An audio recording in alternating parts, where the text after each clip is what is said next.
Hey, remember that whole thing when former President Donald Trump was indicted by the DA of Manhattan? What's up with that? No, really, it's been kind of quiet, hasn't it? What is happening with that? Well, I'll tell you this. The House Judiciary Committee is going to be holding a hearing up there next Monday in Manhattan, just blocks away from the DA's office, and they're going to be taking testimony from people who live in New York who would rather have the DA focus on some other pressing issues, like people getting stabbed in the street. Joining us right now is the former acting Attorney General under President Trump, Matt Whitaker, also a former U.S. Attorney. Matt, thanks for joining us, sir. Larry, always a pleasure to join you. Thank you. Well, first, let's get to the politics of this. Although it's not just a political move, House does have certain levels of oversight into the actions of this district attorney, considering he's using federal funds for a lot of his activities. What do you think of this by Chairman Jordan actually doing a committee hearing right there in their backyard? Yeah, I think it's smart. And, the thing that is surprising to me, but again, I'm less and less surprised the older I get, is that we were told during the whole Select Committee on January 6th that Congress's ability to do investigations is unlimited, unfettered, and if you didn't cooperate, you were going to be put in jail. And now we get to Republicans being in charge of the House, and all of a sudden the same people are on TV suggesting that there are all sorts of limits to their powers, including federalism. But we're smarter than that. We know if you read the letter that Comer and Jordan and others sent to Alvin Bragg, it outlines their powers. And their powers include the use of federal money, the use of federal personnel, and the abuse of the laws that the Congress has written. So there's plenty of oversight ability here.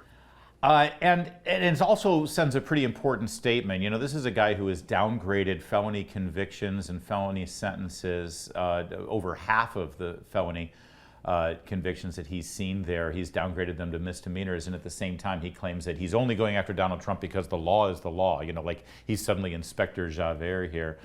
He clearly is picking and choosing what laws are a priority. And I can't imagine the people of New York thinking that ultimately this is going to make a difference in their lives. I understand it feeds this hysteria they have about Donald Trump, but in the long run, life is not good in Manhattan because of the crime problem. No, you're right. I mean, people's quality of life is certainly less than it was before Alvin Bragg became the prosecutor. And to your point, 52% of all the cases he's pled down from felonies to misdemeanors.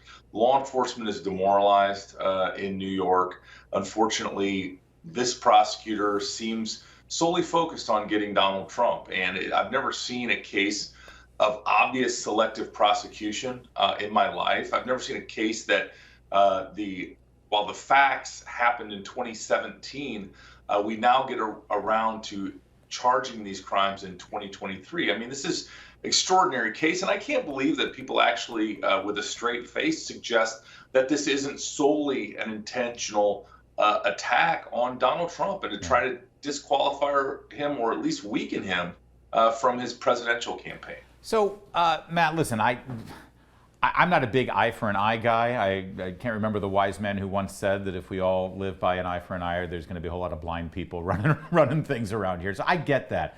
But at the same time, this new precedent has been set.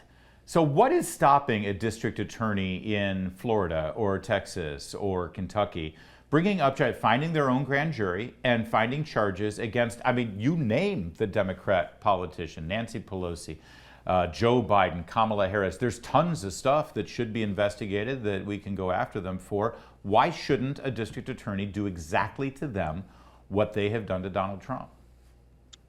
Well, there's really no reason other than a belief in the rule of law and, kind of what Robert Jackson, who was the Attorney General before he went on the Supreme Court, reminded us that a prosecutor's power is those that don't deserve the attention. And, I think in this case, I'm worried about that, but I'm also worried that Alvin Bragg hasn't explained to us why he's not prosecuting Hillary Clinton for her Fusion GPS payments that she laundered through the Perkins Coie law firm. It is a substantially similar case. Certainly they have jurisdiction because she was in New York for a period of time, including being a New York senator. And so, I just think that in these cases, the American people are going to lose patience if it ends up being this tit for tat. We prosecute your political leaders and you'll prosecute ours. I just don't think that's where the founding fathers intended this country to be right now. By the way, I'd love for Alvin Bragg to come out and say, well, technically Hillary Clinton's campaign office was in Brooklyn, and that's a different jurisdiction, which would be a brilliant thing for him. It's true, by the way, but then you can say, oh, so if it were in your jurisdiction, you would bring an indictment, which of course he wouldn't. But listen, I understand the whole idea of, we respect the rule of law, but if we're the only ones around here respecting the rule of law, and the other side of the political equation keeps coming after us using the law as a political weapon, we're patsies if we don't fire back. Well, and that's the concern, right? It's not only that we can't lay down and just take this one-sided, political attack, but it is us. Once Donald Trump gets out of the way, then there's a whole bunch of us that stand in the gap that are equally, even though we have done nothing wrong, we're on the political wrong side of history, and we are going to certainly be targets. What other aspect of this? I've been told over the last several years that meddling in an election, certainly meddling in a presidential election, is basically worse than triple homicide, right? Oh, how dare you? This is election meddling. Well, for crying out loud, Matt Whitaker, isn't this move to indict the leading candidate for the Republican nomination, in fact, the candidate who is beating Joe Biden in the polls right now for president, isn't this the epitome of election meddling for 24? It absolutely is. And, the left, when they're tisk-tisking us and suggesting that somehow they are above the fray and we are just these, dirty, poor, wretched political hacks, I think it's rich. I see my former colleagues, especially in the Bush administration, who, have lended themselves to the left, as stooges to try to explain why this is different from any other case. I mean, the bottom line is Trump derangement syndrome is real.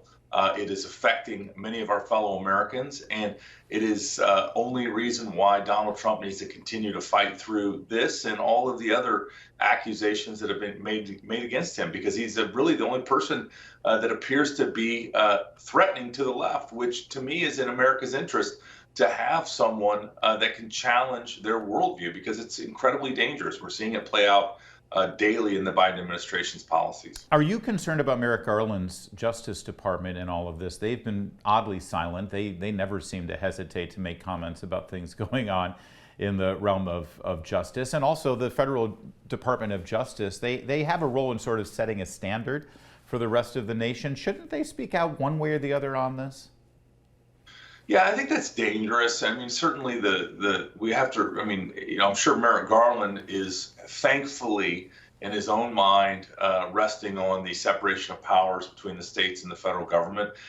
He doesn't want to comment. I mean, his hands are already dirty with all sorts of political nonsense that he's waded into, including the special counsel investigation into both President Trump and President Biden. Although I can tell you the President Biden special counsel investigation appears to be completely silent and going nowhere. Meanwhile, we hear blow by blow of who's being pulled to testify in the Jack Smith special counsel case against Donald Trump. And so, Merrick Garland certainly is smart to not say anything, and he doesn't have to say anything. Let Alvin Bragg self-immolate if that's what ultimately happens. Yeah, but he's also got plenty to look at as well with the FBI and more revelations about investigations into Christians and Catholics in this country as potential domestic extremists. It really is a shame how quickly the Justice Department has taken such a turn. I know that you have a deep and abiding affection for the law and for the U.S. Attorney's Office from your past history. It's got to be a tough thing for you to witness.